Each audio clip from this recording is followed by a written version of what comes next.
So I struggle a lot with not being diplomatic, and I'm very blunt, and I'll just say what I mean, and I don't know how to say things properly. So how would you go about fixing that? Well, so actually, that's not a bad thing.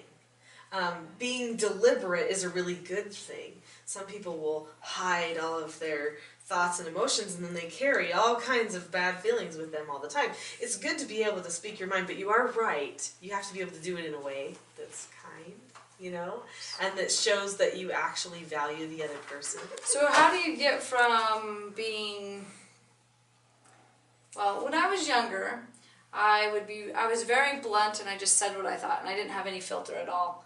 And then I tried to fix that. So when I was trying to fix that, what happened was I made it worse, because then I became passive, and then I didn't say anything at all. Okay, so, yeah, because passive isn't very good. No. Because then you're thinking all kinds of bad things anyway, right? Right. And it's eating you up, and you're feeling like you're not understood. So I want to change my thoughts, but I don't know what to think instead. So this is getting you into trouble, right, in your relationship. So this is why you're bringing this up. So what kind of trouble does this cause? Like, does it cause trouble with your friends, with your husband, with your children? What kind of trouble is this causing? Generally, like if I want to make girlfriends or whatever, it's hard with that, because boys aren't as emotional, and so they don't care as much about what I say. It can get me in trouble, but they kind of more understand it, whereas girls would be... They kind of take it personally. Yeah, because they don't know I'm not trying to say it like that, but they will take it personally. Okay, so is this you correcting them when you see something? Or what are you seeing when you speak like that? I guess I'm trying to figure out a situation where this would occur. Ooh, that's a good question. It could be either. I could just be commenting. Generally I'm more judgmental and selfish, so I probably would just be commenting on something and just think it's okay to comment. Like, oh, that wasn't spelled right in that email you sent me. Or right. Something like that. Oh, you should do it like this instead. So it's probably a judgmental, but I'm trying to be helpful. So in my heart, I care about them and I want them to change it so they can be helped, but I come across as being judgmental. Okay, that's interesting. So here's the thing. When you're talking to somebody and you're going to give them some sort of a piece of criticism or correction or advice, and this goes even if it's your child, you actually need to be appreciating them in the moment that you're offering that piece of advice or correcting them. So how do I'm having gratitude for them. So in that moment when you're saying, oh, I really feel like it could be helpful for me to give this, to say this or whatever it is, that you would be thinking, I'm so grateful for you, but I want to share this with you, and that even if you say it very pointed, very matter-of-factly, which happens to be your way, and actually assertiveness is great, so long as it's done with love. Right? So you being grateful for them will come through in the way that it's presented, in just the feeling that you have when you're with them. Okay, so I know I've heard you say that often. I've heard you say that you should disconnect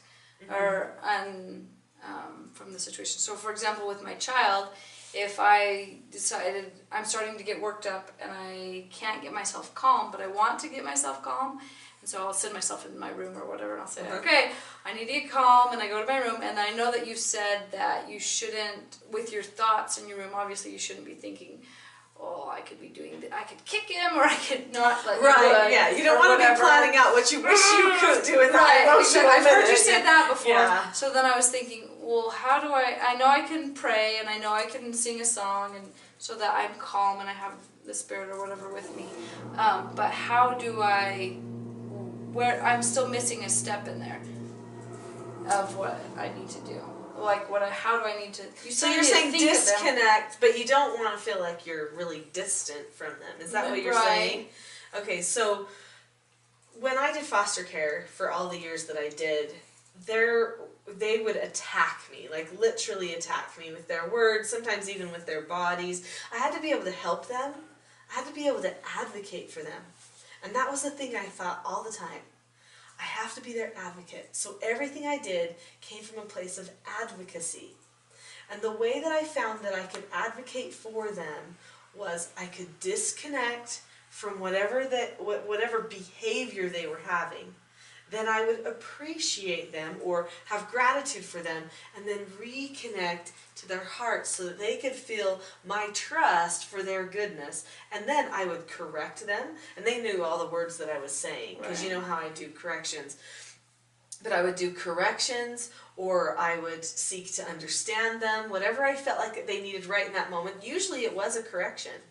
But I could disconnect in the right way so that I didn't take anything personally and didn't have to listen to any of the abuse or feel it as abuse, and then reconnect in a way where I was being the person who was going to lead them then out of this. Now, in order to do that, what thoughts are you thinking in your head at the moment when that happens? What are you thinking about them?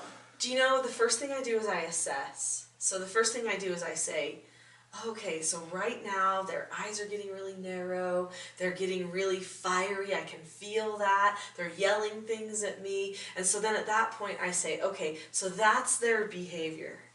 Then I think to myself, oh, I love them.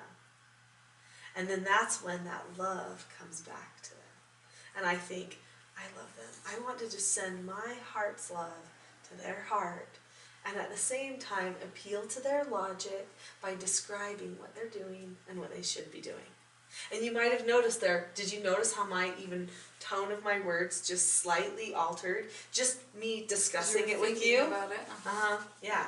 Because essentially I just kind of did it with you, where I was, even though we didn't have this, you know, any kind of a problem. Disconnected a little bit, and you're trying to help me. Disconnected a little bit, assessed, loved, reconnected, and was very assertive.